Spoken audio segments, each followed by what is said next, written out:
आज की भागती दौड़ती दुनिया में क्या आपने कभी रुककर खुद से एक सवाल पूछा है कि हम सब आखिर भाग कहाँ रहे हैं? कलयुग का ये दौर जहाँ हर हाथ में मोबाइल है और हर दिमाग में हजारों जानकारियाँ, हमें लगता है कि हम बहुत कुछ जान गए हैं। लेकिन सच तो यह है कि हम जितना बाहर की दुनिया को जान रहे हैं उतना ही खुद से दूर जाते हैं। इस तस्वीर को आप ध्यान से देखिए। एक इंसान जिसके सिर पर ज्ञान की किताब खुली है और उससे पूरा ब्रह्मांड निकल रहा है। ये प्रतीक है इस बात का कि जानकारी का बोझ तो हमारे पास बहुत है, लेकिन वे अनुभव कहाँ है। हम चांद तारे की बातें करते हैं, गैलेक्सी की बातें करते हैं, पर क्या कभी अपने भीतर के उस अंधेरों गली को आपने कभी देखा है?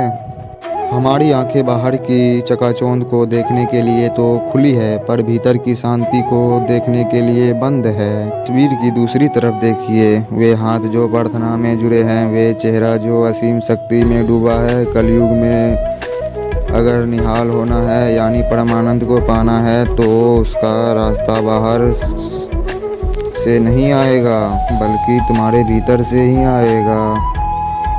प्रार्थना का मतलब सिर्फ मांगना नहीं होता। प्रार्थना का मतलब होता है कि जुड़ना, खुद से जुड़ना, उस परम शक्ति से जुड़ना जो आपके भीतर ब्रह्मांड बनकर बैठी हुई है। ये शब्द कोई छोटा मोटा वादा नहीं है, ये एक घोषणा है।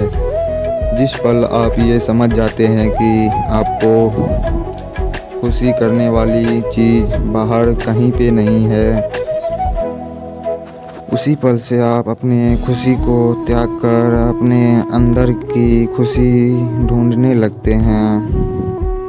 आपको बस अपनी आंखें मूंद कर उस प्रकाश को देखना है जो आपके भीतर जल रहा है। सारा ब्रह्मांड आपके अंदर समाया हुआ है। आप बेकार ही तिनकों के पीछे भाग रहे हैं। जो आज से थोड़ा समय निकालिए, इस कलयुग के शोर को पीछे छोड़िए और अपने भीतर की उस किताब को खोलिए जिसे पढ़ना आप भूल गए थे। जिस दिन आप खुद को पढ़ लेंगे उस दिन आप निहाल हो जाएंगे। याद रखिए, सत्य बाहर नहीं, आपके ही भीतर रहता है।